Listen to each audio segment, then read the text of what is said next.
At the center of the universe, at the border between the light and the dark, stands Castle Grayskull. For countless ages, the heroes of Grayskull have defended the universe against the forces of evil. Walk through the Hall of Living Pictures and learn the history and mystery of the masters of the universe. Dive deep into the mythology of Eternia, Etheria, and more. For those who know the stories of Grayskull will come the power to be supreme, the power to be all-knowing, the power to be Legends of Grayskull. Hello, everybody. Welcome to episode 4 of Legends of Grayskull, the fan podcast where we discuss the history, the mystery, the magic, and mythology of He-Man, She-Ra, Eternia, Etheria, Primus, Golden Books, Ladybird books, kids stuff, records, tapes, Filmation, Jet Lag, and Mike Young Productions. Woohoo! I'm Matthew Dooch. I'm here with Sean Scavarna. How are we doing today, Sean? I'm doing okay. How are you? Oh, can't complain.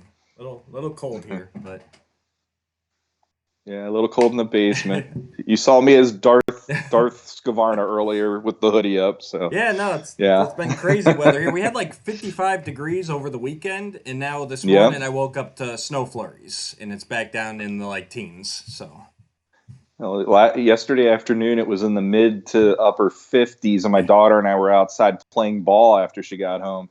And this morning I'm like, I don't want to be in my basement. This is freezing down here. yeah, that was us on Sunday. I had the day off, and before the Super Bowl, we all went outside. The kids just had hoodies on, and were riding their bikes. Yeah. And now they're begging to go out today, and it's like, no. Bundle up, yeah. Right? No fun. But hey, let's talk about some good stuff instead of the weather. Let's How about dig that? into it. So today we've got, thanks to Dan Rice over on Lucky Legends, I think was where we finally got a little bit of a nibble. Yeah. Yep. Yeah, we just threw out some stuff, talking to some people on the Facebook groups, asking what kind of episodes are present in their mind.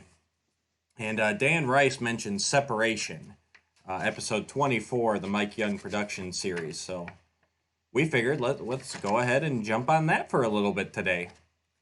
Sure. Another 2000X goodie. Yep. And now Sean did have to be the guy picking it because he's Mr. 2000X. So he well, I did Daymar the other time, but Ah, no, you had another good option that we're going into something else that probably next episode we'll go there. But yeah, we'll it's get fun to for that me one. to go back to this because 2000X, once again, you get spotlights on characters that didn't have a whole lot of spotlight in Filmation. And I don't know, this is one of those where it is a really cool episode to watch and go, too bad by himself wreaks enough havoc in this episode that it truly makes you go, like, he's like a two-man technically, but a one-man destructive force. And I actually am impressed by this episode on a bunch of different levels. And I also have questions on a couple levels. No, I'm sure. So Yeah, I rewatched it this morning for the first time in a while. I can't remember the last time I did watch it. But before we dig into the meat of it, I'm going to get this part at the beginning this time. So this is, like I said, episode 24, Separation. This was written by Larry DiTilio, which I'd forgotten about this one by him. I knew he wrote quite a few. Yeah. And it was directed by Gary Hartel. So, Mhm.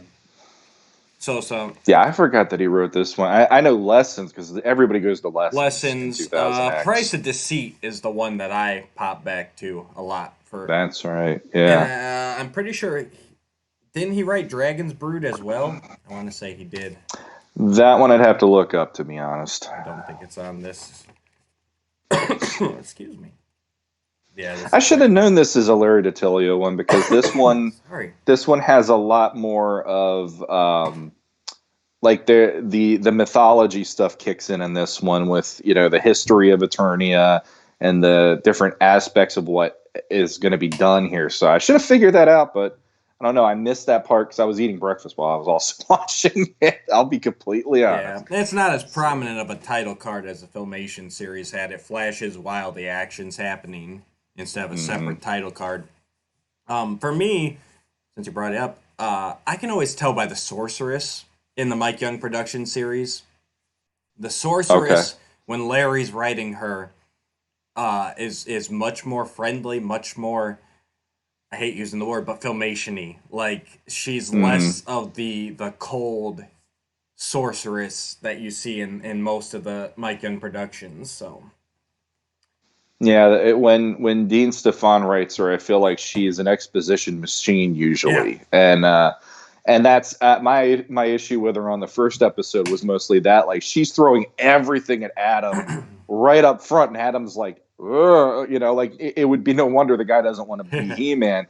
And you're right on this one. Looking at it, it's like, yeah, she's a kinder, gentler, more of a nudging force to get him right. to get to where he needs to go in this episode and stuff. So yeah, that's a good way to describe it. She is a kinder and gentler, nurturing sorceress here. Yeah. And not to tangent too long, but yeah, the sorceress and Mike Young, especially, I get both viewpoints. Like you said, Dean Stefan, I feel he took it in like he went with the she's been isolated for years.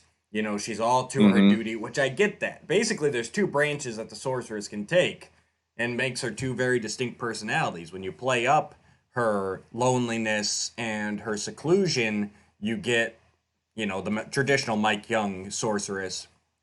Whereas the Filmation, I always felt like she was overcompensating to where she's had to give up her daughter, she's had to live this life of solitude, and so she's like that lady that lived on your block that couldn't have kids, so she like baked goodies for like all the neighborhood children and stuff like that. Mm-hmm. Like, she overcompensated to the other level where she's going to be the mother to all because she can't be the mother to her own daughter. So Yeah, that makes sense. nothing wrong with either, in my opinion, but that's the distinct life path, that you go down with her. Yeah. So let's jump in the episode here. So yeah, like you said, this is Two Bad's episode. There's a little Yep. bit of He-Man, and there's a Roboto and Cyclone subplot. Excuse me, my throat is killing me today. So go ahead, open up the show.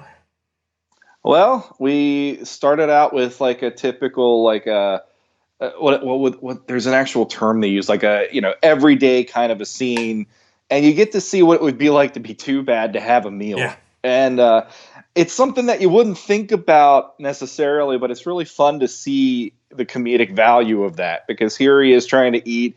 Tuvar is just sitting there bored and he's annoyed, and Badger's eating this horrible food, and then it makes Tuvar burp, and he's just like, I hate that I can taste what you're eating and all that. And they're having their moments and stuff. And then they're fighting.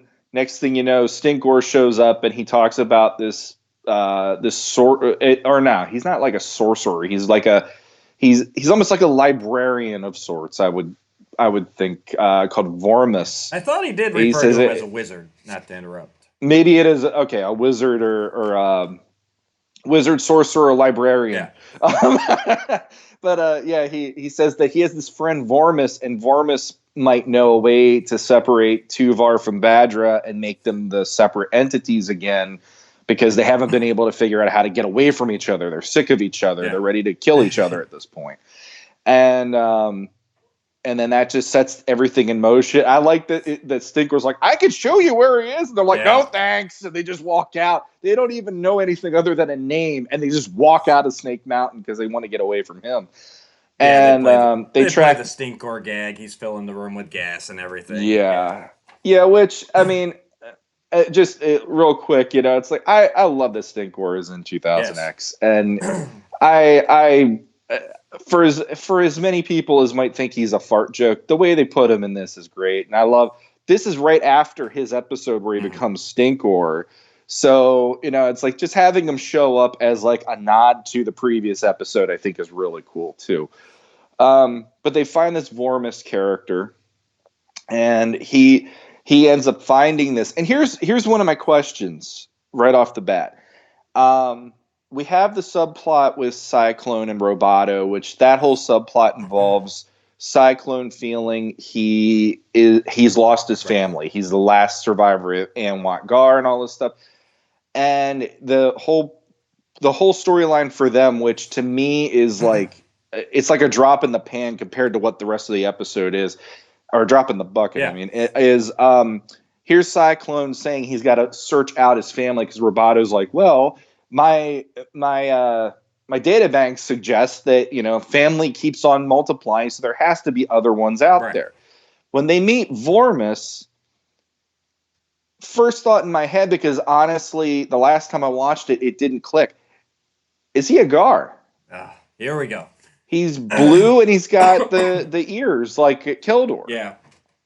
So I'm just curious because that automatically, that almost answers the question right there in the beginning of the episode with Vormis being there. Yeah, well, I mean, and here's where the Gar thing gets tricky in 2000X, and because they never really got the chance to answer it fully. Mm-hmm.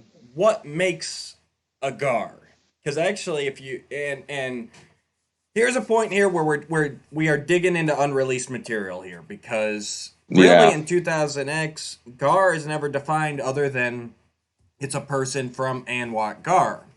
In the series, the only Gar we meet for sure is Cyclone, who does have blue skin. In the behind the scenes info, they say that Keldor and I believe Cronus are also Gars. Cronus was Trapjaw before he got all disfigured. Yeah. So is the blue skin signifying the Gar in this series, or is it just people from Anwat Gar, but they could be all different colors of skin? And I went by the color of the skin, which makes me probably racist. But I'm just saying, which I try not to be. I don't consider myself that. But when I looked at it, I'm like, okay, Keldor has pointed ears. He's blue skinned. Right. And this guy, I don't know, he's got those two aspects at least. So it made me just start looking at him going, that already answered the question, I feel. So, yeah, but maybe and for the most part, and that's basically where everything after 2000X has taken it. The Gar are blue skin, pointy-eared race. So, DC Comics did it, the Classics bios did it, and that's where it's become. I mainly bring this up not even just to start not a fight, but I just bring it up to say, like I did with the Anti-Attorney episode, it's what has become versus what was actually presented.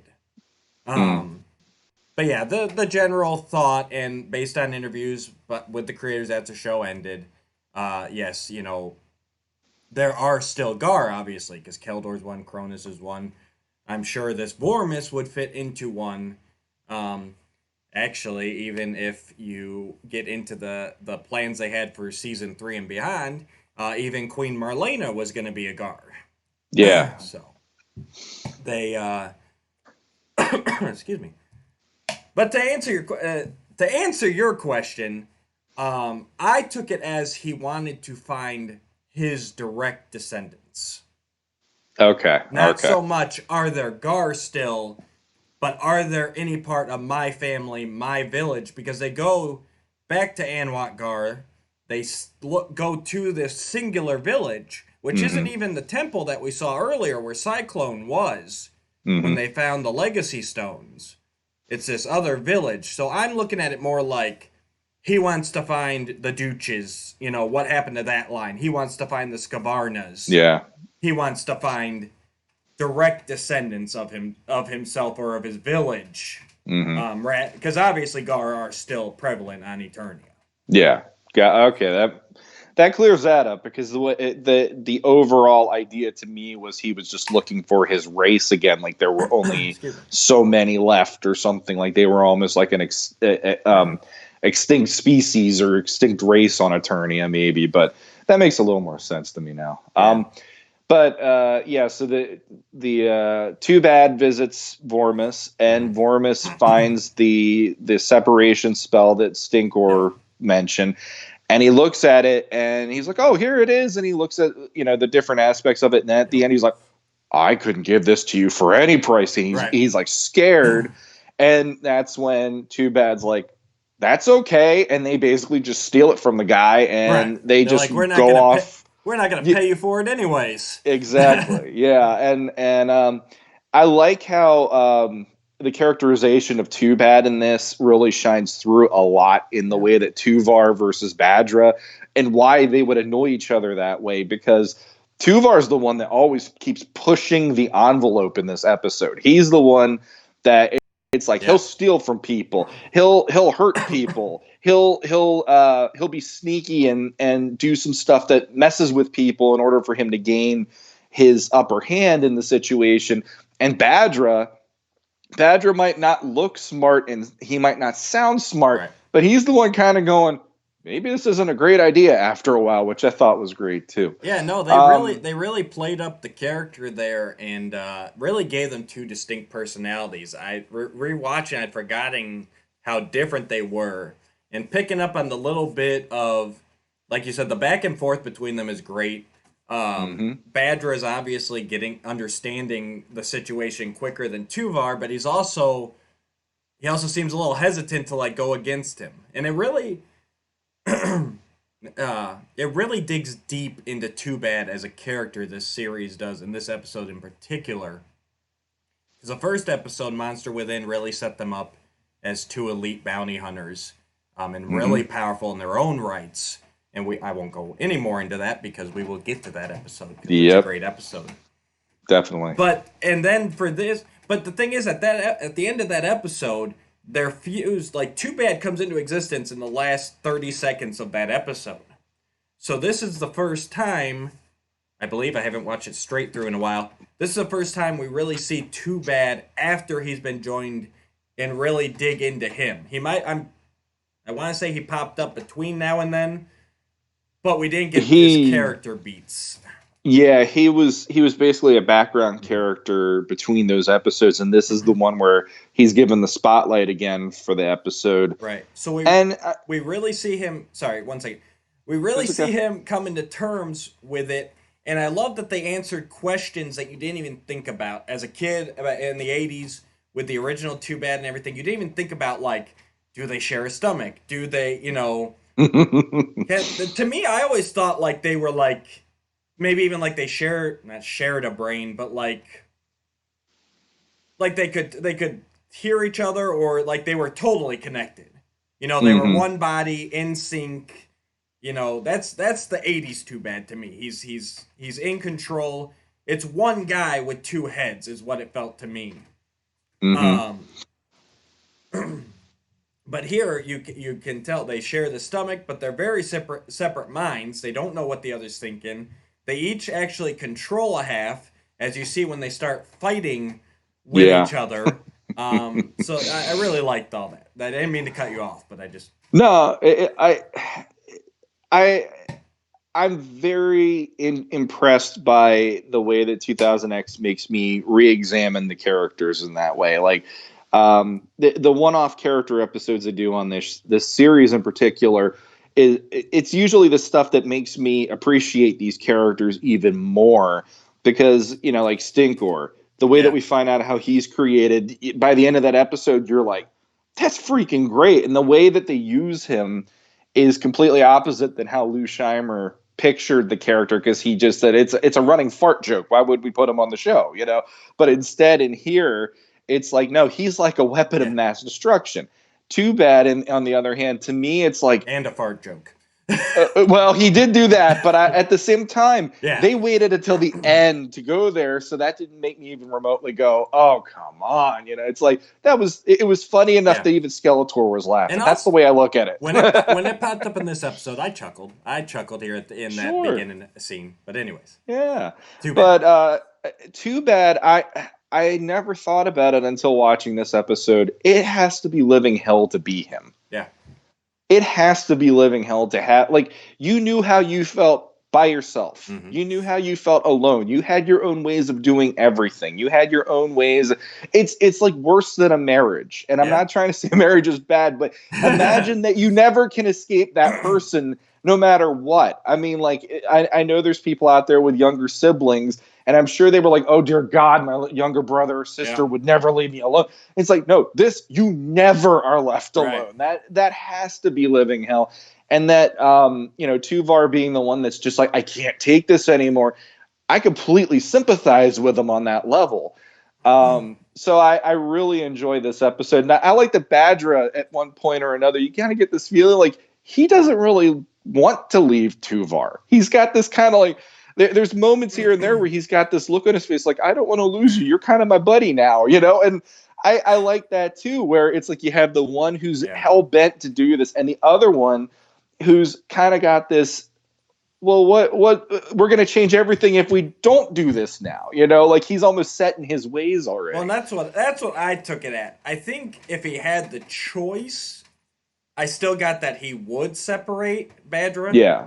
But it was more the fear, what does this mean? Or will we be back to normal? Will, it seemed more fear of the unknown rather than, and that's not to jump too far. Well, I'll save it to Yen mainly. I'll save it.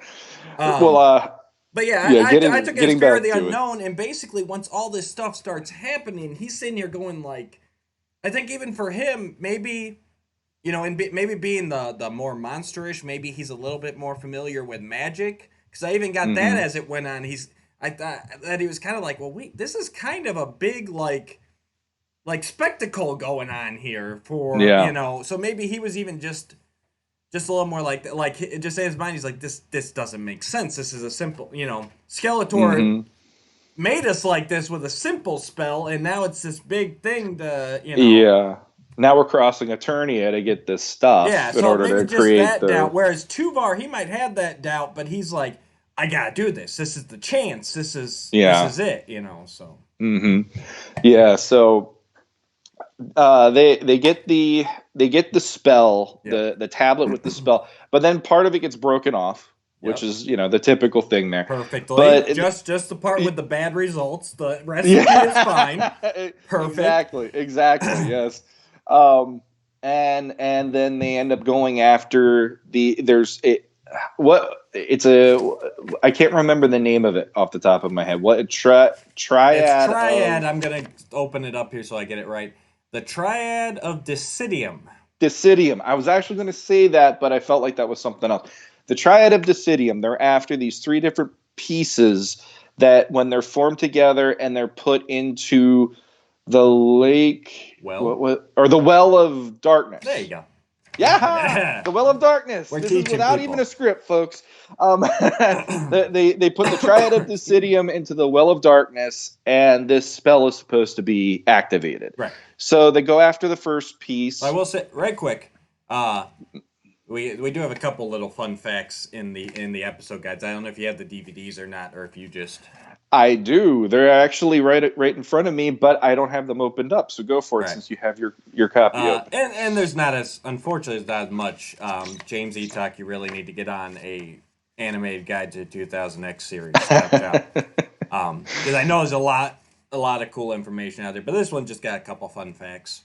But it does say the word in Decidium is a Latin word that means division, separation. So very cool. And I also liked, just on the design of that, it's the three pieces you put together and it forms a pyramid, which is also a three-sided object. Exactly. I love the designs in the like we said before, the character designs, the object designs. Honestly, just the animation as a whole held up better than I remembered. Watching it this morning, I know I nitpicked when it first came out, but watching it this morning, this animation really holds up, guys. It's really well done, especially later in the season here and going into season 2. Yeah. But yeah, so they set off to find the piece. They set off to find the piece, and let's see, they get the first one without too much trouble. Yeah. And that sets off a psychic alert to the sorceress that something bad is happening, because the first piece has been found of the triad of Decidium. So she goes and calls in He-Man and lets him know this is what's happening. And we get a really cool flashback moment, which on this episode, my problem with the beginning was always it's a lot of telling, not showing. Right. And here we go. Larry DiTillio is letting us have the showing, not telling, by here's the whole incident that happened where Hordak and the Horde Wraiths created these objects, and the whole point of it was They wanted to separate the light and dark halves or the hemispheres of Eternia. Right. So his group, the Horde and the evil beings could thrive in the dark half while they would eventually conquer the light side. Right. And as this spell was enacted, they realized they're not just separating the light and the dark half, they're separating the planet in half. Right. And Hordak, I like how the sorceress says, Hordak, not being crazy enough to even risk his own evil life, decided to put a stop to it, and all of the 3 parts of the Triad of Decidium then were cast to the different corners of Eternia and kept safely away so that we wouldn't have the problem of the world being brought in half or pulled in half. Yep. So that definitely sets up nicely. This is what He-Man has to stop, and the race against time aspect. And once again, I said it last episode, any episode where Eternia ends up getting thrown into chaos on a planet-wide level is always awesome to watch. Yeah. And it kind of sets the event in motion that could be what happens here. Yeah, this was a great moment, especially watching this back in 2003 when it aired, because this is the first mention, appearance, anything of Hordak. So it was one of those moments. It was and I don't know if I used this on the show or not before, but I know I've used it a lot with Sean before. But this is one of those Smallville moments where it's like, oh my God, they did that. They went there. They mentioned this. So that's my phrase of choice because I'm not going to go on my rant, Sean. I promise. But for me, the show Smallville, the original WB, which later became CW show with following young Clark Kent, it was one of those shows where it dragged on too long, and I would keep swearing I was going to stop watching it, but then something would happen that would suck me back in because it's like, oh my God, he made the Fortress of Solitude. Okay, and then nothing would happen. I'd be like, okay, I'm done. And then it's like, oh no, wait, but there's Supergirl, and then I'm like, no, now I'm done. So I use that phrase, especially with Sean a lot. It's like a Smallville moment is and not to say that Mike Young's a bad show or that I was going to turn it off, but for me, I've kind of taken it to be any moment where it calls me back, and it's like, oh yeah, they did that. This was a big moment because up until this point, even from the Four Horsemen, Mattel, anything, there'd been no mention of Hordak or the Evil Horde. They were very much focused at this point in time on basically redoing original Wave characters and setting up the story. So for them to actually do this, which I think I brought up in the beginning, I wish they'd done this a little bit more throughout the series, kind of sprinkling in seeds that could come up to other things. So we see Hordak here. We see the Horde race because they can't use Shadow Weaver because of legal issues, so they create these Horde race to kind of give Hordak his sorcerer aspect, and obviously the door's open for Shadow Weaver to come in at some point, but they couldn't use her here. And I believe the Horsemen were working on the Hordak design right now, but it wasn't finalized, which is why we see him in shadow. And I know if you look at him in Season 2 in the Powers of Grayskull episode, there are a few differences. Offhand, I can't recall them. I think the length of the ears is a little bit different in this shadowy perspective that we see here. But it was really cool, and it was a neat concept. They actually explained why Eternia has a dark hemisphere, which is something I never questioned, but yeah, Hordak actually he scarred an entire half of the planet just to give his evil warriors a base that all the heroes would have a hard time fighting on. I love that he was smart enough even to go, well, this is tearing the planet apart. I can't do this. And there was no King Grayskull or anybody stopping him. He was just well, this is dumb.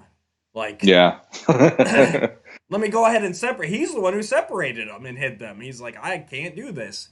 I want to conquer this planet. And that's already trying to set up Hordak, as a little bit different villain. And that's how I've always taken him, especially with the original She-Ra series where he was in control of Etheria, despite the poorly written episodes that don't make it seem like that.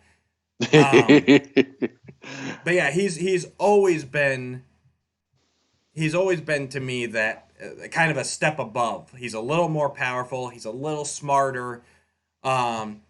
a little bit more calculating, even where he's not. He Skeletor, when he gets a plan, he will rush into it and he will follow it all the way through.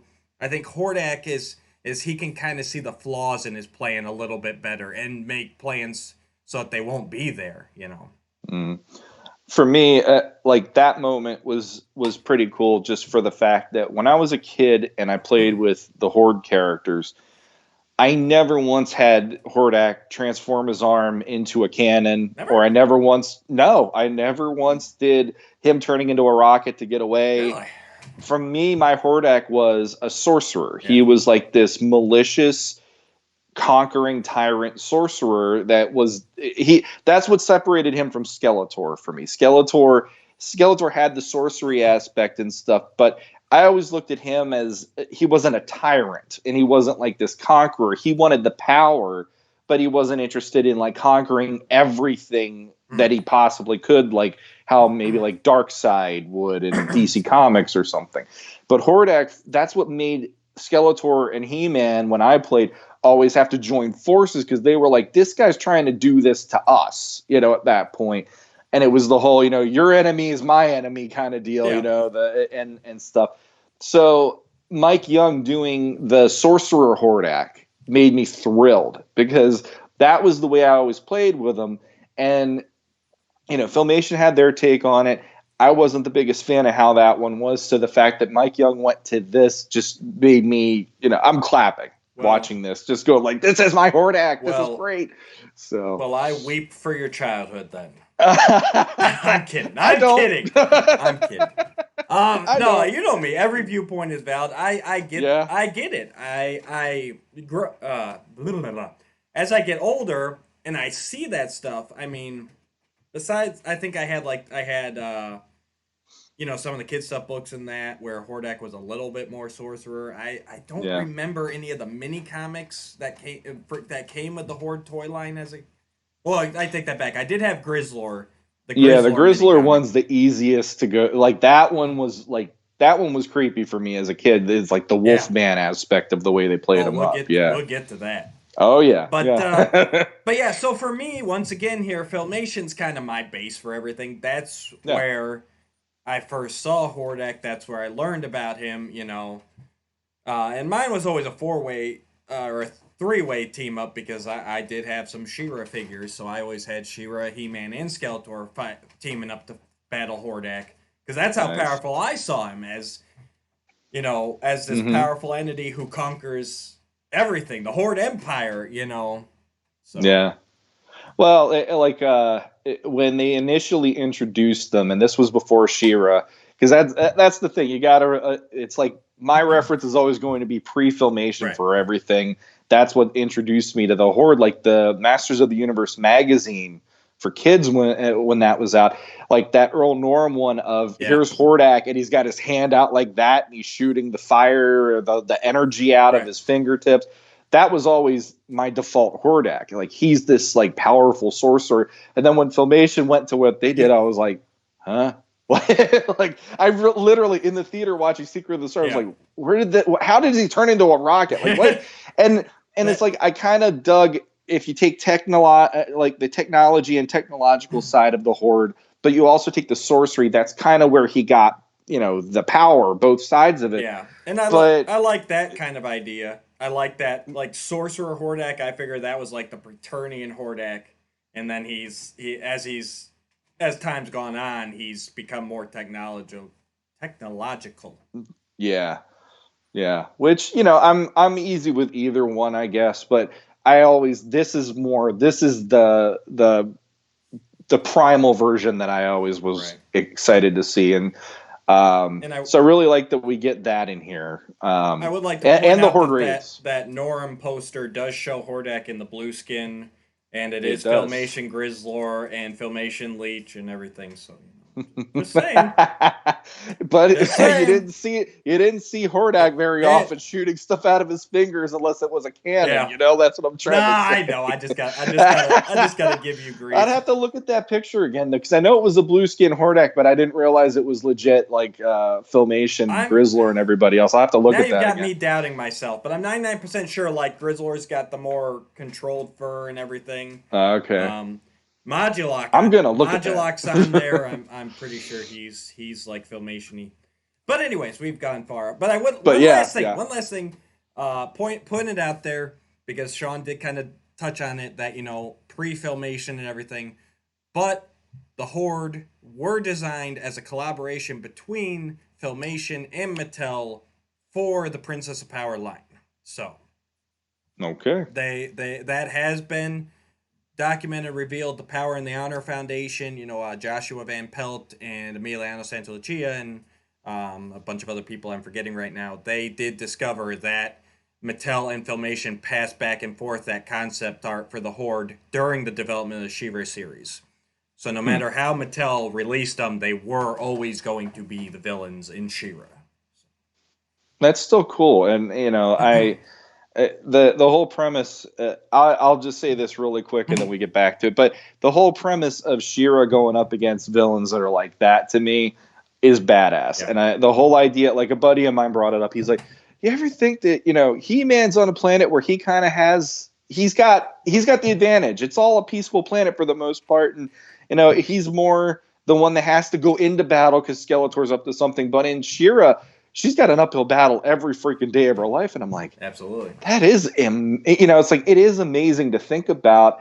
And it's like, it gives way more credit than I would have ever given credit to She-Ra. Not that I don't like the character. It's just She-Ra is not quite on my radar the way the other ones are. But when I think of it in that way, it's like, and that's freaking great. And then you add into her backstory the trauma of being raised by an evil organization and having to choose good. And if you keep the secret identity intact, having to prove herself to everyone around her. I mean, and this is still, I won't rant. I will bring this up later when we cover different episodes.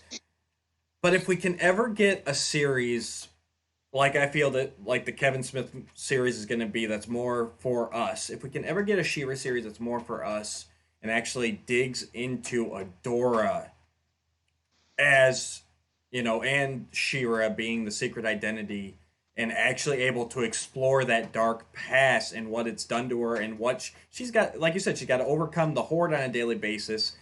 That planet-spanning Horde empire. Plus, she's got to have, and Filmation couldn't go there because it's a kid's show, she's got to have Bo and Glimmer and everyone else watching her constantly. Like, no matter how much good she does, one slip-up, one failure, and they're going, well, did she really, lose in battle against Catra, or is this all a scheme? Is she a plant? I don't think, just knowing how people's minds work, that stigma is just going to be there, So I fully agree with that. I endorse if they would ever do that kind of storytelling in a She-Ra series that is more of an adult aimed series compared to the Netflix version. Right. Like, there's a ton of stuff that you could get into on there that Secret of the Sword glossed over or didn't even touch upon because they only had so many minutes to tell the story. Right.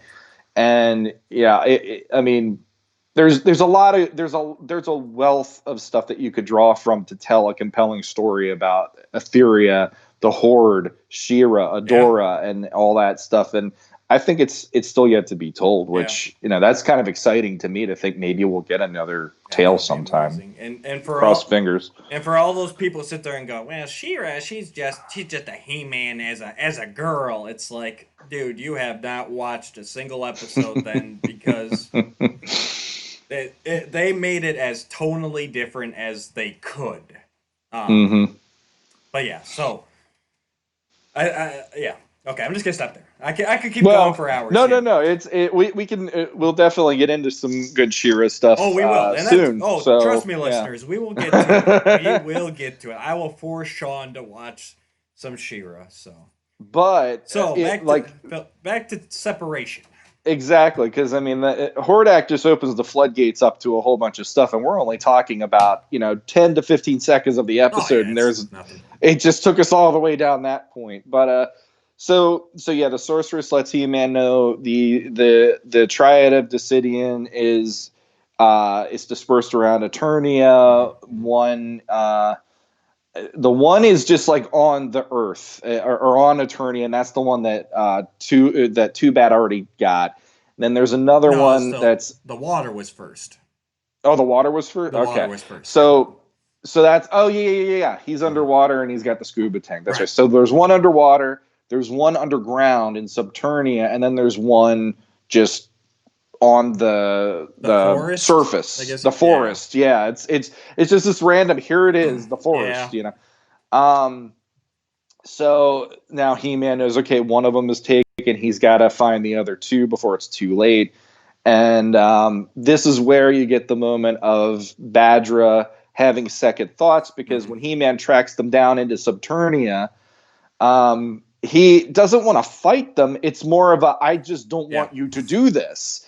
And that's what I think, that's kind of what starts the ball rolling of Badra going, I don't think this is a good idea, because he realizes He-Man's not here to just fight us. He's just trying to stop what we're doing at this point. Right.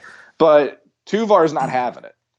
It's just that simple. He's so sick of being connected to Badra. He wants to be gone. And it's like He-Man is one step behind through this whole entire episode, which is pretty cool. And I like that, because this is the only time that He-Man catches up to them before they assemble it.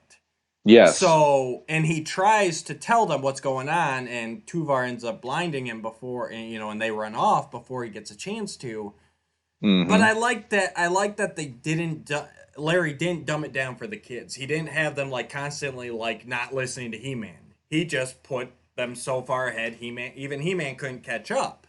And so I like that, because a lot of times in these types of episodes, you'll get that constant no, trust me, I'm on your side. No, you're not. Run off. No, trust me, I'm on your side. And it's just come on. At some point, they got to listen. But here it moves so fast. And actually, this is the only time He-Man even gets to them. He doesn't defeat them even, which seems to be a running thing about our episodes here. Yeah. Spellstone, Damar the Demon, and He-Man's behind. And the villains kind of take care of themselves, but we'll go on here. We get to the Forest Temple next. Mm-hmm. Yeah, and that one's protected by a dragon. And the thing is, we haven't even gotten. Are you going there? Well, I was just gonna say, but not just any dragon. But not just any dragon. This is a dragon that we meet in an earlier episode in the season. Yep. So, and it's a dragon that Adam is kind to. And then the dragon knows Adam and He-Man are the same, because the dragon can sense that and smell it on him or whatever. Yeah. That this is a friend. And so that's really cool that we get a cameo again of the dragon that he helped earlier, which then ends up coming into play to help him with everything else at the end.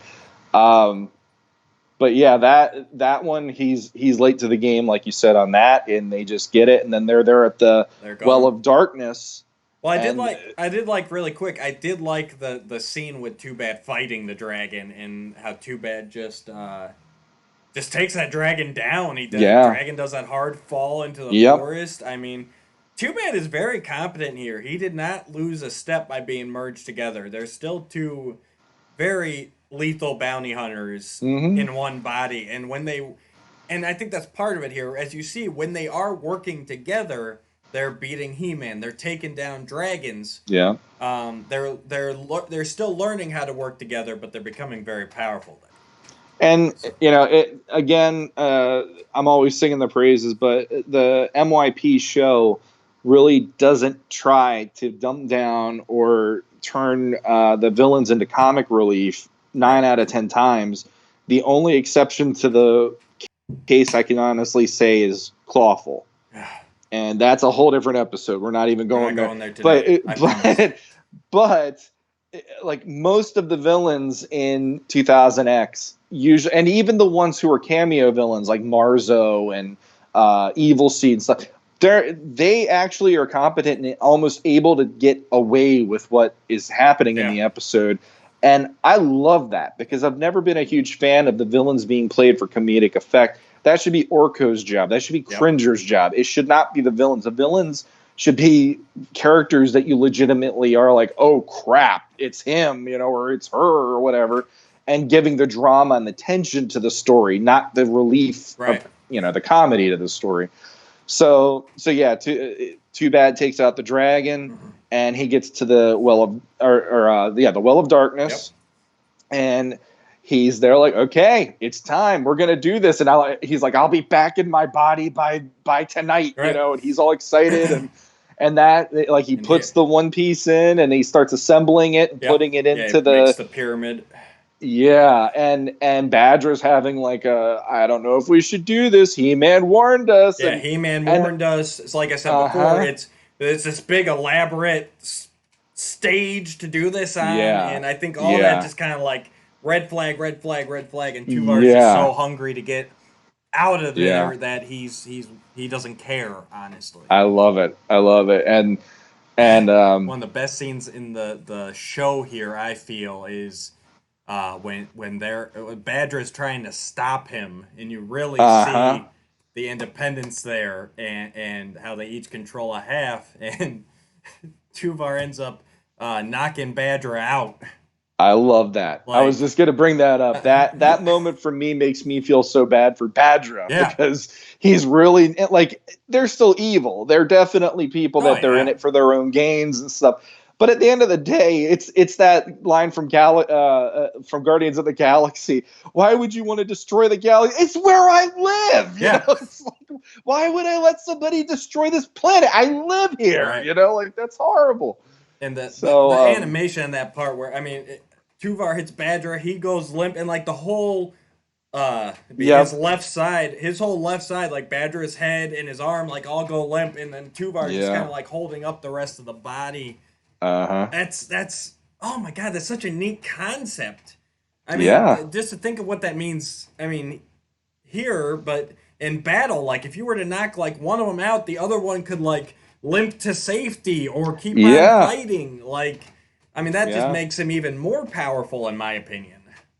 I forgot to bring it up earlier, but like I never had, other than Skeletor, I never really had like a favorite villain on the series. I think the closest to that would have probably been Chakotay, because of how like insane she was and how she was so powerful.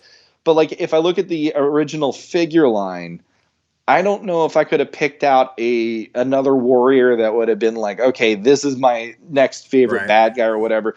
For some reason in the last few years though, and it could be because of this episode, Too Bad is one of my top 5 for the bad guys. And I never, like, I always thought he was a fun concept, but the figure, I mean, it was just, as a kid, it was like, so what? But there's something about that character that it's so different, and so it's crazy, yet it works. Yeah. And this is an episode where, like you're saying, all these little moments, it's like, these are why, like, I think about these things now and I'm like, this is why this works for me. It's unsettling, yet at the same time, you kind of feel for the guy, you feel for both halves to be connected like that. I never really ranked my villains, but I will say Too Bad got a lot of play. He's one of the ones, like, there are certain characters you just remember, like, you just think about it of your childhood, and certain characters pop into your head. And for me, for the secondary characters, it's guys like Cyclone and Too Bad. Clawful always jumps in there real quick in my mind. So yeah, I've never really ranked him, but he's definitely always been there as one of the more unique, the more detailed, and I know I played with him a lot as a kid. Well, that's with me as a kid, I think, Too Bad and like Clawful and Whiplash. Yeah, that's kind of where Whiplash, I drew the line of like, these are the legit guys. Everybody who came before them, and from that point, that's it. Like Jitsu, Whiplash, Clawful, Trapjaw, Triclops, all those guys. And then after that, it was kind of, I don't know about these guys, but this is my line in the sand. These are my. It's like if I was a bouncer at a club, I'd be like, "Yeah, you're allowed in." And Ninja shows up, no. But now I like Ninja. Oh, Sean's one of those guys. I'm just somebody that I don't know. There's like this core group of each for the good guys and bad guys, where it's like, these are pure masters. These are the guys that I'm like, okay, I always associate them in my head. Like they'll be in my head if I even say Masters of the Universe. Right. They'll all pop in there. But then when I get to like Ninja or when I get to Scareglow, even those guys weren't on the radar for me when I was a kid nearly as much as the original ones. So then it's like there's this, like I said, that's like my line in the sand. Rio Blast is there, but I don't consider him there compared to Man at Arms or Tila or Fisto or something. And I think a lot of that's just our childhood, and we'll get more into that, especially when we get to the UK annuals and comics and stuff, because that continued so far beyond. I mean, the UK stuff ran right up till New Adventures. Like they published a vintage comic 1 month, and then the next month they were into New Adventures. Like there was no break for them. And I think that's why overseas, because they were getting all these stories with Snoutspout, Scareglow, Ninjor, whereas all our stories were basically the earlier wave characters. So I think that's why overseas you see a little more love for the later line and a little more even for New Adventures because it was a little more seamless. But we'll get into that another time when we get to some of that UK stuff because there's some good stuff over there too. So getting back to the story here, He-Man shows up at the Well of Darkness while the spell is now happening. Yep. So we're getting to see the full effect of all of these. I don't even know what you call it. There's towers of sorts. Yeah, and they're shooting out like geysers of fire. It's like it's like this is like apocalyptic kind of stuff. Like you can just tell. This isn't good, and I like that even Tuvar and Badger are there, and Badger is now awake after getting knocked out. Yep. And Tuvar looks at him and goes, "Well, I didn't think your breath smelled that bad. Yeah. I've smelled worse." And they run. They don't even stop anything. They just make a break for it. So then that's the moment where Tuvar is like, "Nope, Badger was right. All these red flags in my head, and that kind of quick acceptance is why I feel he knew all along." But he was so hoping that he was wrong. Exactly. And I love that ending. That's it. Too Bad takes back off the Snake Mountain. He-Man's left to clean up the mess.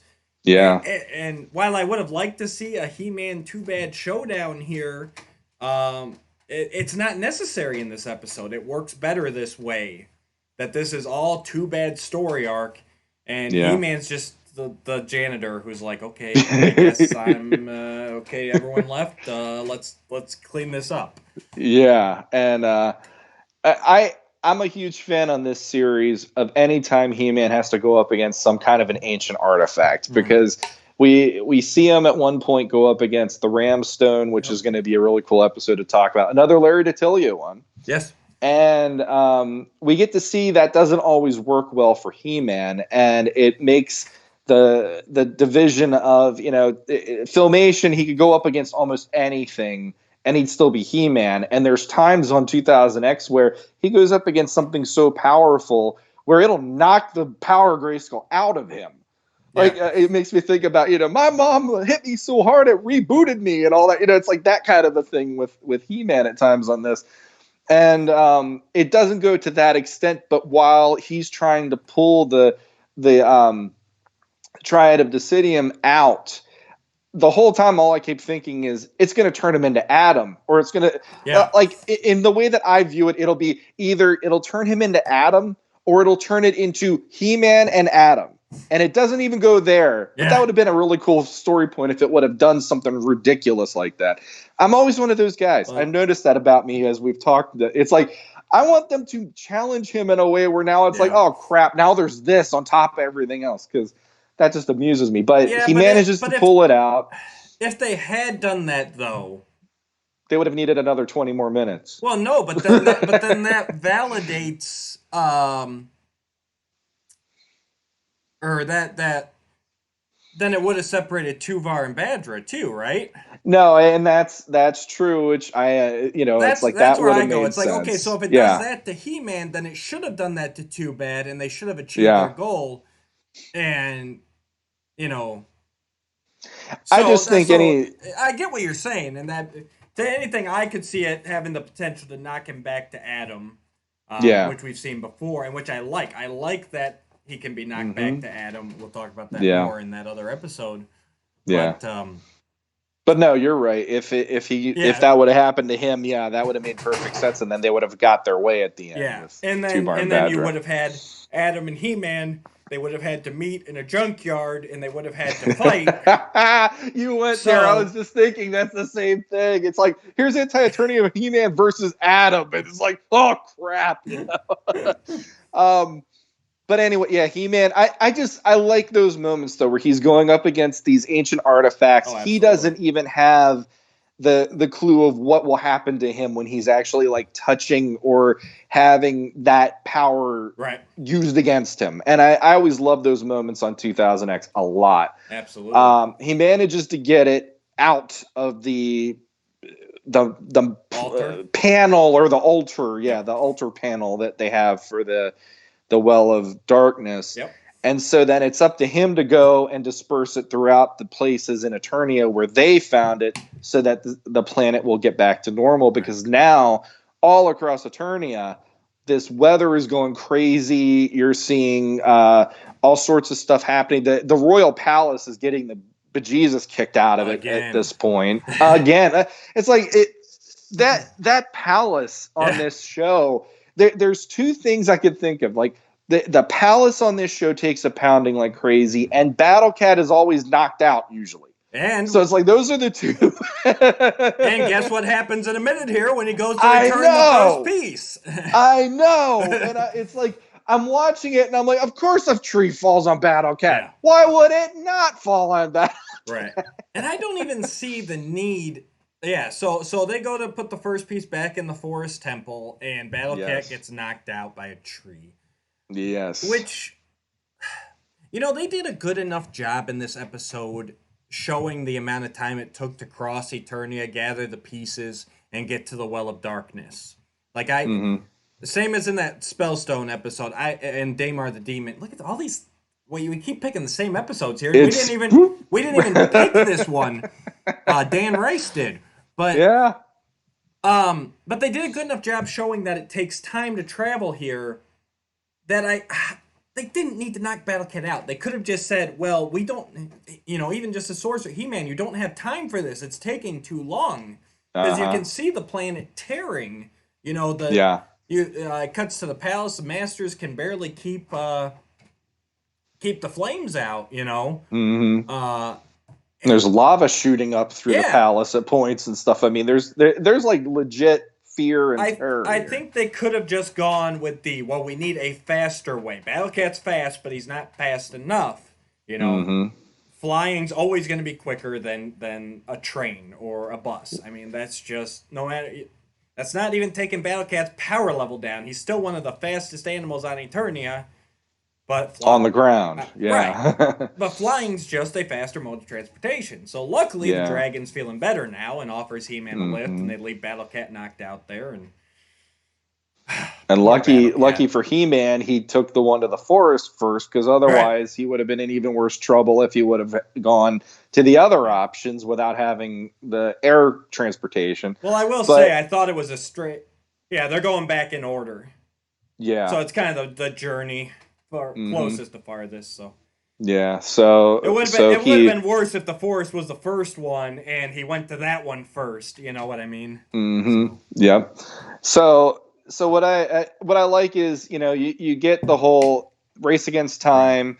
These are the moments where Filmation would have had the He-Man song just blasting out of every speaker in your house. Absolutely. Because it would have been him doing these feats of Hercules to try to protect this planet once again.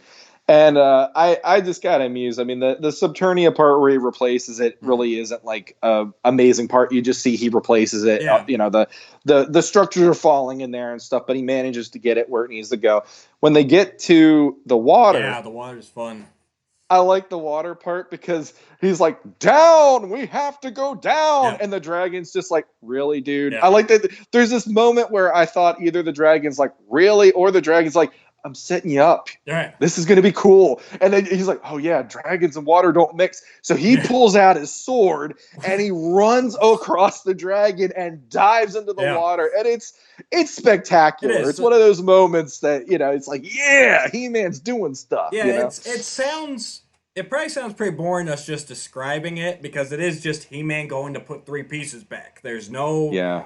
There's no, there's no evil warriors trying to stop him. There's no, I mean, he's got a little, like you said, a little bit of like lava and, rocks crumbling and Yeah. the natural stuff, but just the whole sequence with the music, very little dialogue, wonderfully animated. I Mm-hmm. don't know why he chooses to swim with a sword because that seems a little more awkward, but it looks Yeah. awesome. It looks So, awesome. It's like a Michael Bay movie. Sometimes it just hits you in the right way, and you're like, Why would they do that? right, Because it's awesome. because it That's looks all you awesome. need." And it also, like I've said before, this He-Man very much feels like a younger He-Man. This is a He-Man that's learning his powers, learning his abilities, you know. Yeah. And yeah, even his struggle under the water, because he doesn't even have time to grab scuba gear or anything. So he just, I'm going to hold my breath and swim down Yeah. here. And shockwaves knock him back, and he gets buried under rocks. And I'm just sitting there thinking about that, like, man, I can barely hold my breath underwater for 30 seconds. Here he is Yeah. holding his breath, swimming, busting his way Filmation style out of this pile of rubble, Yeah. all while holding his breath. Exactly. And people who say And that's what makes him He-Man. people who say that Barbie has unrealistic standards for women, look at He-Man for us little boys, all right? Yeah, look at He-Man. We're trying to swim like the length of a swimming pool, and He-Man's in there Yeah. doing all this crazy stuff, and he never for 1 second was like, I think I need to take another breath. Nope, I'm good. I got plenty. Yeah. But yes. So yeah, and it's resolved as quickly as it began. Yeah. He gets it in there, and boom, the world is safe again. But what was really cool actually is on the way there, you get to see like this. You have that moment where the sorceress comes up, and she's like, "Oh, the planet's tearing itself apart," and you can see the separation slowly actually taking Yeah. shape. Like here's the actual center of Eternia being stretched and ripped in two, and then you start seeing the gravity on the planet start going nuts, and there's trees floating and rocks are floating, and it's showing you, this is it. Game over absolutely. if you're not going to pull this off. So the stakes are definitely revealed, and I like that quite a lot too. And then you get the wrap up there. They're back at the Royal Palace, putting everything together again, and you do get the Roboto Cyclone subplot wrap up where, Roboto's saying he doesn't sense any more sadness in Cyclone, and it's because Cyclone says, he's realized that not just blood makes family, and that the Masters are his family now. Mm-hmm. Which I'll get more to that in a minute, but it's a nice little wrap up to that subplot. They did make it back in time to help like put out some fires and stuff, and help save a lot of people. And then you get the too bad wrap up where they're back to eating again because hiking all over Eternia some hard business. And it's funny too because in my mind I remembered a little more. I don't know if it's just me misremembering or reading it wrong when I originally saw it, but when I originally saw it, I saw it this closing sequence with Tuvar and Badra. I remembered it as a little bit more of like they were at peace with like accepting of their fate now. But then when I rewatched it today, I didn't pick up on that. Like it seemed more like they would still take any chance they could to be separated. Because it is just bickering. I don't know why I thought that. If it was just something in my head, or what do you think about that ending scene with them? I actually had the same thing the first time I watched it, where I was like, oh, they're just kind of there, and they're happy or knowing, hey, at least we didn't die, or something at the end. But in this one, it's like, no, he's still there. He's complaining. Tuvar's like, oh, come on, I'm still stuck with this guy. And then the one thing that gets me is the last episode, like I said, Stinkor is introduced, and we have the fart joke. Yeah. Well, at the end of this episode, we have an eating scene, and we have a burping moment for comedy, and it makes me laugh. That one made me laugh pretty well too, because I like the Tuvar's complaining, and in the middle of the complaining, he just belches really loud. Right. He's like, "See, I can't stand based you." on what Badra's eating. Yeah. No, I chuckled too, and And then they just start fighting, and one of them slams the other's head into the Yeah, table, and it's Badger is the one that pushes the food right into his face this time around and stuff, and it's like, I don't know. That's probably why I like them as characters. Is they're so competent. We're seeing in this episode these guys could take down He-Man, and He-Man actually would be in trouble. Right. But then at the same time, because they have that bickering, and they have that that way about them, they're not going to get further ahead. And no pun intended. Oh, they're not going to. You intended that pun. I was hoping so hard not to go there, but it went there. But I like how it just shows, like, all the villains in some way or another on this series are capable without even the other ones helping them. But there's always something about them that makes them need to be reined in by Skeletor and need to be reined in by the other evil warriors. There's that flaw. That's the reason that they're not on top. Yeah, in the heat of the battle, when those two halves are working together, and they get in sync really quick. You see that whenever they're faced up against something, a common enemy, they get right into it. They take them down. But when they're by themselves and they get going, it's just they're constant bickering and fighting, and I love that bit of animation at the end where they're just wailing on each other, and it was a perfect way to end the episode. Because like I said many times throughout it, this is Too Bad's episode. It says He-Man's there to pick up the pieces.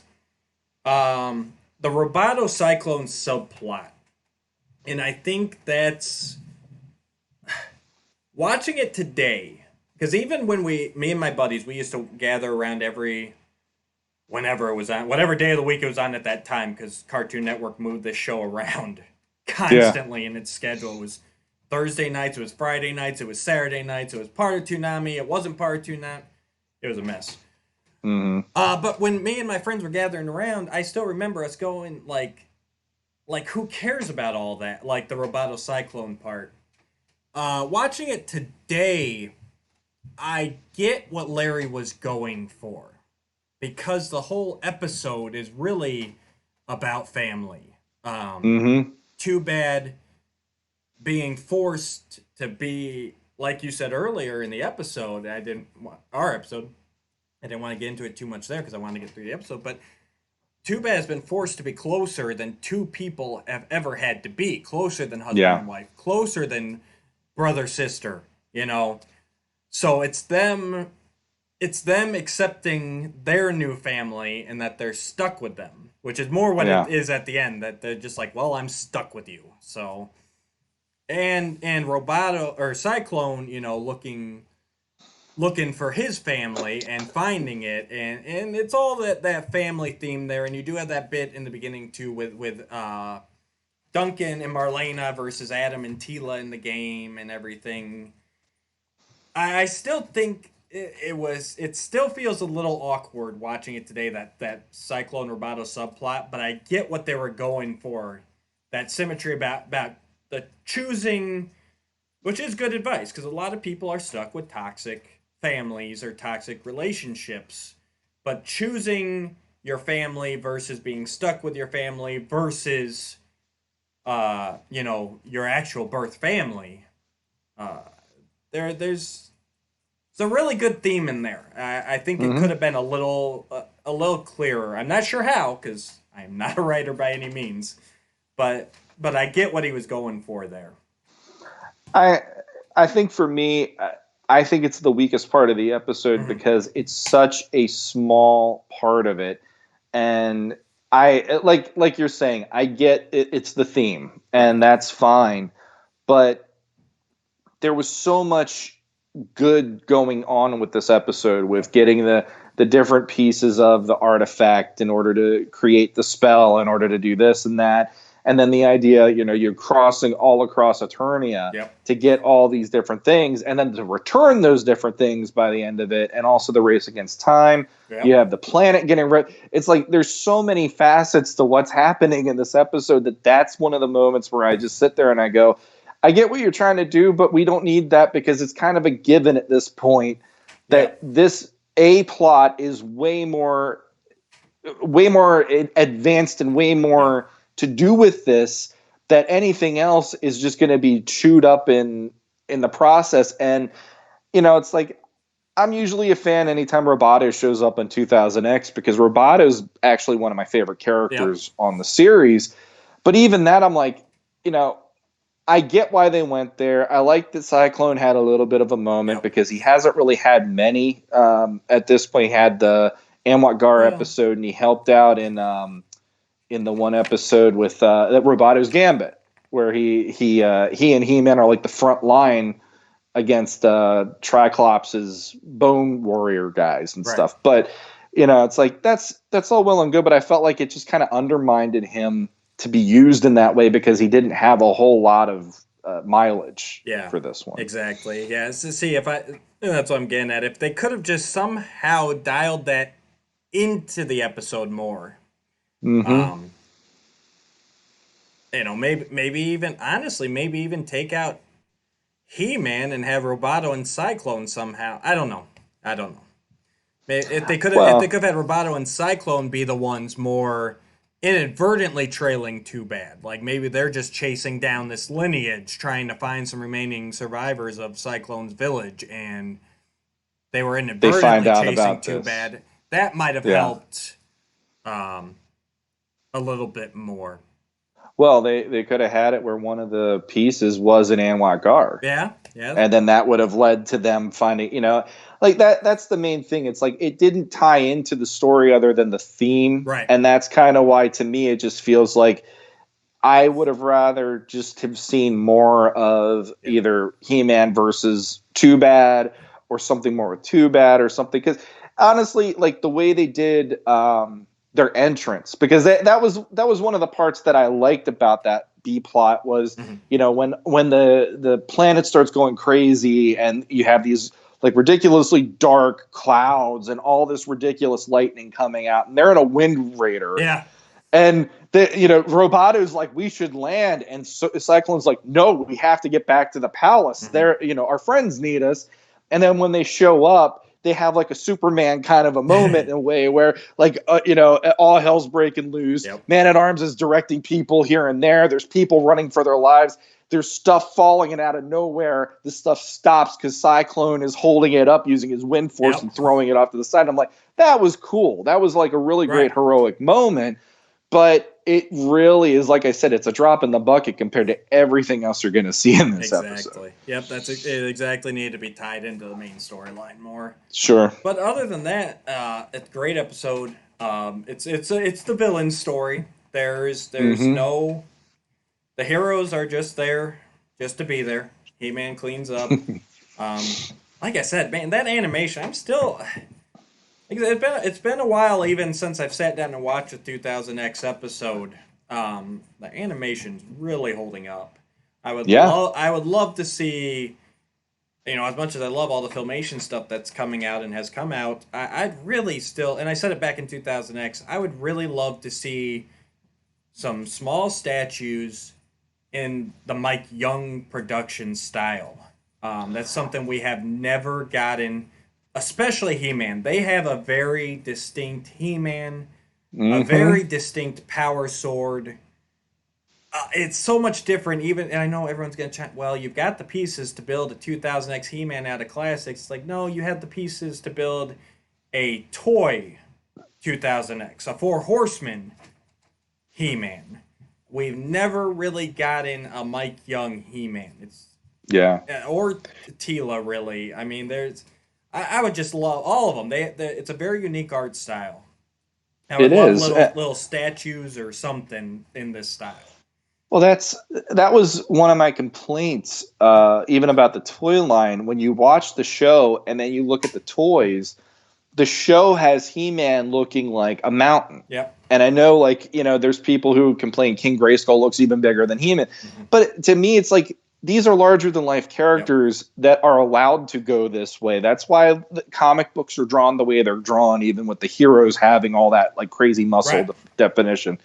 And so, to see something representing the actual cartoon of this, like I would be all in. Like no ifs, ands, or buts. I would be all in if they did a classics line and said, okay, the buck is going to be a little different because we're finally going to have that bulky bulked up He-Man look and all that stuff.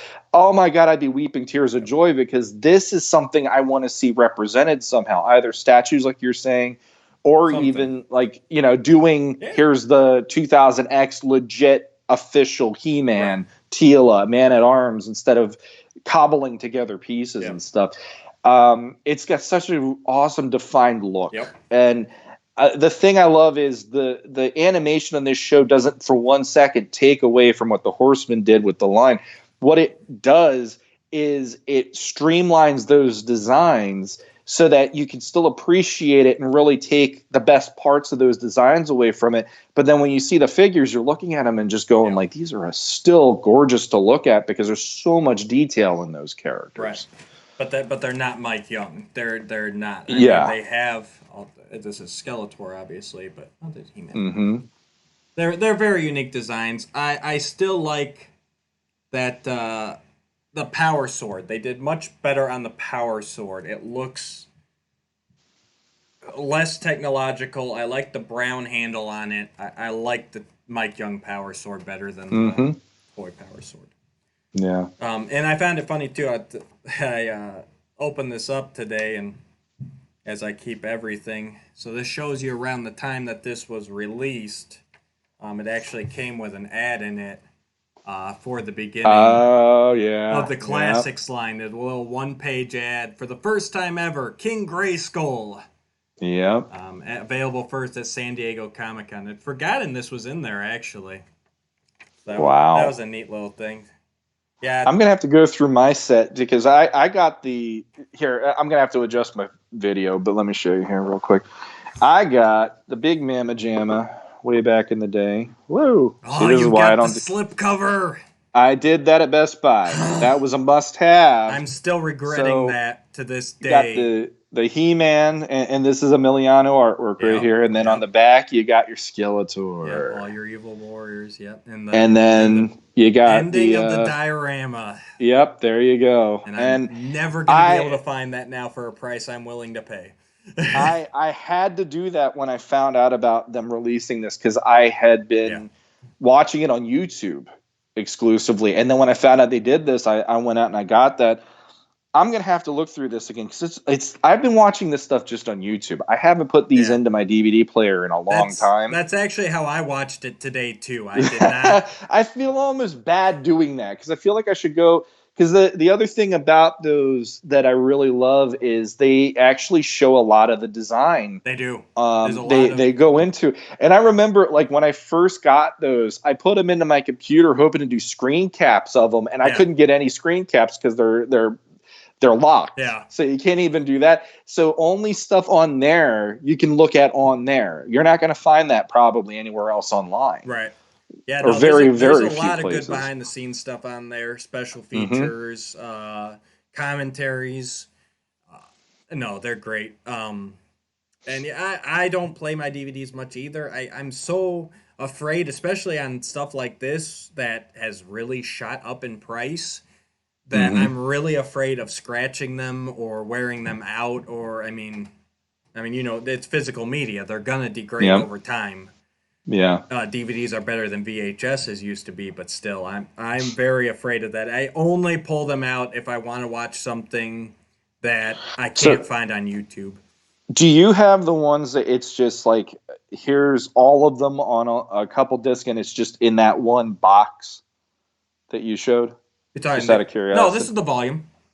Oh, okay. You got the volume. I got the three. Okay. I got the 3 volumes. Okay, but you just don't have the slip cover. I never bought the slip cover because the slip cover. Right. When Volume 3 was released, the Best Buy exclusive was the slip cover. Yeah, and I just kept going to Best Buy buying them because it was a quick way to get them on the way home from work usually. Oh, so you did buy these when they first came out on DVD? Mm-hmm. Oh, okay. Yeah. When I found out that they were doing it, I'm like, oh, I'm getting these because I just. It's like I said on the first episode. I sat in my room for like a week and I just kept watching them, and I was like, okay, just get over the transformation. Don't worry about the transformation. Just what else it works, and then it's like. Everything about this works. I just don't like the transformation. Okay. And then I found out, they're going to be released. So I was like, give me. Every time I knew they were going to come out, I just go to Best Buy and grab the next Yeah, one. that's how I was when the Filmation came out, and then when these came out, I did buy Volume 1 at Target because the Target exclusive was you had the beginning edited as the movie, like it originally premiered on a separate disc. Nice. Whereas the release just has them split up into the 3 parts. Mm-hmm. Volume 2, I actually got that. I forget. I think it was Best Buy, and it came with like an exclusive, like foil print or card or something. I know mine. Yeah, mine have I think 1 or 2 artist cards. Like the Filmation one did too. Yeah, they all have But the art cards, but there was a yeah. special. Okay. There was a special something. I don't remember. There was another exclusive for Volume 2, and then Volume 3. I never actually got around to getting that when it was originally released, and I had to buy that off eBay just a couple years ago. Gotcha. So, but I should have gotten that slipcover. I love it. I mean, it completes the set. It does. It does. It's a nice little package deal then. So I think all that's left is our ratings. Like I said, this is a great episode. Great character development for Too Bad. Animation's great. Storyline is near perfect. It's a Larry DiTilio episode. Yeah. I gotta go an 8. I gotta go an 8 out of 10. I do too. Minor nitpicks, which you have all just heard. I won't get back into them, but minor nitpicks aside, it's a solid 8. Yeah, I think the cyclone thing was the only part that I feel like is a weak link in the entire episode. And I mean, there's episodes that are a 10, no matter what in this series, but this one, if somebody said to me it's a Too Bad centric episode before I watched it, I would have been like, okay, I would have, because he's not one that I would have ever pictured like that. But when you see how he's used, it's like, man, if you don't like him at the end of this episode, I don't know what to tell you, because it's such a great. The characters there, a little cameo by Hordak. I mean, it just this is firing on all cylinders. This is it's right there. Yep. All right. Well, I guess that about wraps it up. I do want to say to all of our listeners out there, thank you so much. I see our YouTube counts are rising. We're doing very good on Podbean and iTunes. Please like, share, subscribe. Give us a comment. We'll read it on the show. I want to say it was Paul's One Love. He did comment on our Curse of the Spellstone episode. I kept forgetting to give him a shout out, but thank you, Paul. Thank you. Anybody else out there? We're looking for feedback. Even if you don't want to like and share and subscribe, whatever, just drop us a line. Tell us you love us. Tell us you hate us. Just let us know we're not talking out into the void, will you? And honestly, this episode, instead of us choosing the episode that we were going to review, we wanted to reach out to the people who love Masters on top of all that stuff. We're going to do that more often. We want to have more back and forth with our listeners. So yeah, definitely let us know if there's an episode you want us to riff off about, and we'll sit here and talk shop about it like we did with this. And thank you, Dan Rice, for suggesting it. And I know with Dan, there's a 99% chance we're going to talk 2000X. So when he said that, I'm like, I'm not fighting you at all. That makes me happy. Separation being the episode. I love that episode. So yeah, thanks, Dan Rice, for that. And anybody else out there. And Dan, if you have any other suggestions for future episodes, never ever feel free, or never ever feel that you can't say, hey, Matt, Sean, talk about this, because we're happy to do it. So. Yes. So, and I'm going to get better about putting links in the descriptions down below. Sean's going to get better at sending me all his links so I can put them in there. I'm working on it. Find us on Facebook. We've got Legends of Grayskull fan page. Look for Matthew Ducher, Sean Scavarna. We're friends with lots of people out there. And I'll friend anyone who wants to talk shop about Masters. Same here. So yeah, so just let us know. Drop us a line, drop us a comment, visit on Facebook, like, share, and subscribe. Ring that bell so you know when new episodes are premiering. Mm-hmm. And since there's nothing else, until next time. Until next time.